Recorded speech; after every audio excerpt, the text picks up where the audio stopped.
విడిపించడానికి, లేకపోతే వాడిలో ఉన్న దురాత్మను వదిలిపెట్టడానికి మనుషులకి చేత కాలేదు. కానీ వాడిని వదిలేశారు. ఇంకా మన చేత కాదు అని చెప్పి అందరూ భయపడి అటు సైడు వెళ్ళకుండా ఉండేవాళ్ళంట. అలాగే 5వ వచనంలో చూస్తే వాడు ఎల్లప్పుడూ రాత్రింబగళ్ళు సమాధులలోనూ కొండలలోనూ కేకలు వేయచ్చు తన్ను తాను రాళ్ళతో గాయపరుచుకొనుచు ఉండేను. ఇక్కడ చూస్తే అతను సమాధుల్లో తిరుగుతున్నాడు. నైట్ అనక పగలనక రాత్రింబగళ్ళు సమాధులలో కొండల్లో కేకలు వేస్తా తిరుగుతూ ఉంటాడంట.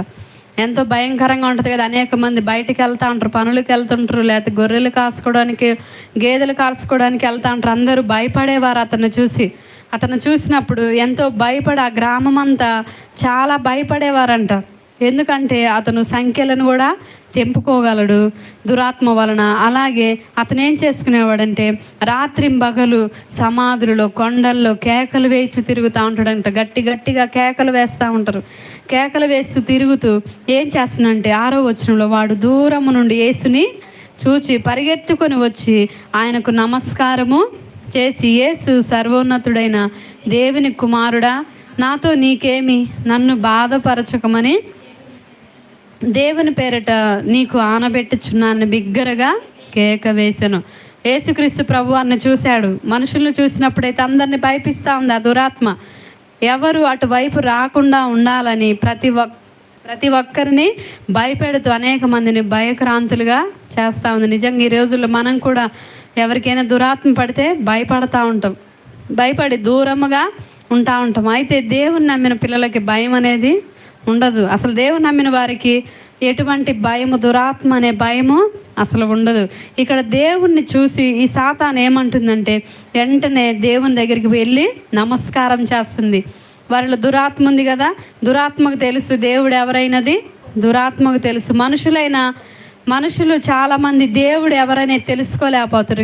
కానీ సాతానికి తెలుసు దేవుడు అంటే ఎవరని, సాతానికి తెలుసు. అందుకే ఏమంటుందంటే సాతాను దూరము నుండి యేసును చూచి పరిగెత్తుకొని వచ్చి ఆయనకు నమస్కారం చేసి, యేసు సర్వోన్నతుడైన దేవుని కుమారుడా, నాతో నీకేమి, నన్ను బాధపరచకమని దేవుని పేరట నీకు ఆనబెట్టుచున్నాను బిగ్గరగా కేకలు వేసిన బ్రతిమాలుతుంది.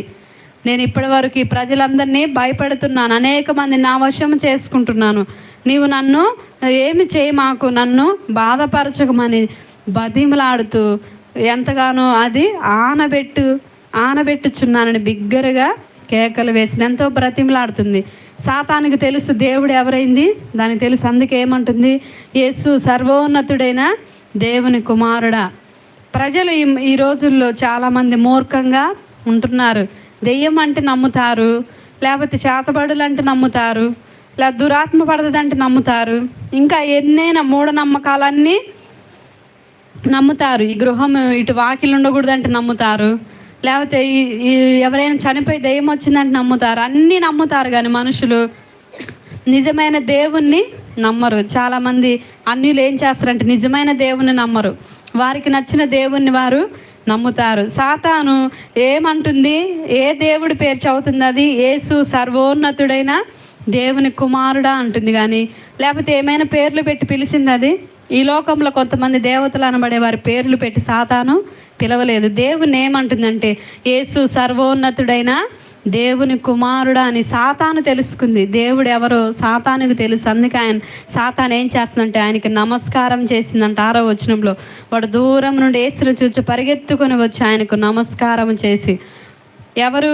మా అబ్బాయి కాదు, ఆయన చేసేది అతను కాదు, దానిలో ఉన్న దురాత్మ చెబుతుంది.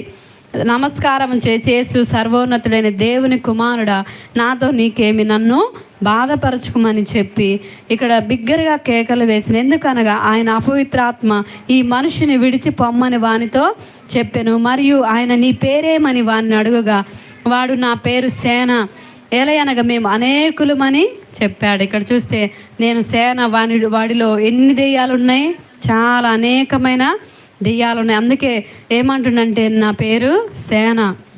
అది ఒక సైన్యంలా అనేక అనేక దురాత్మలు కలిసి వాడిలోకి ప్రవేశం. అందుకే వాడికి అంత బలం వచ్చింది.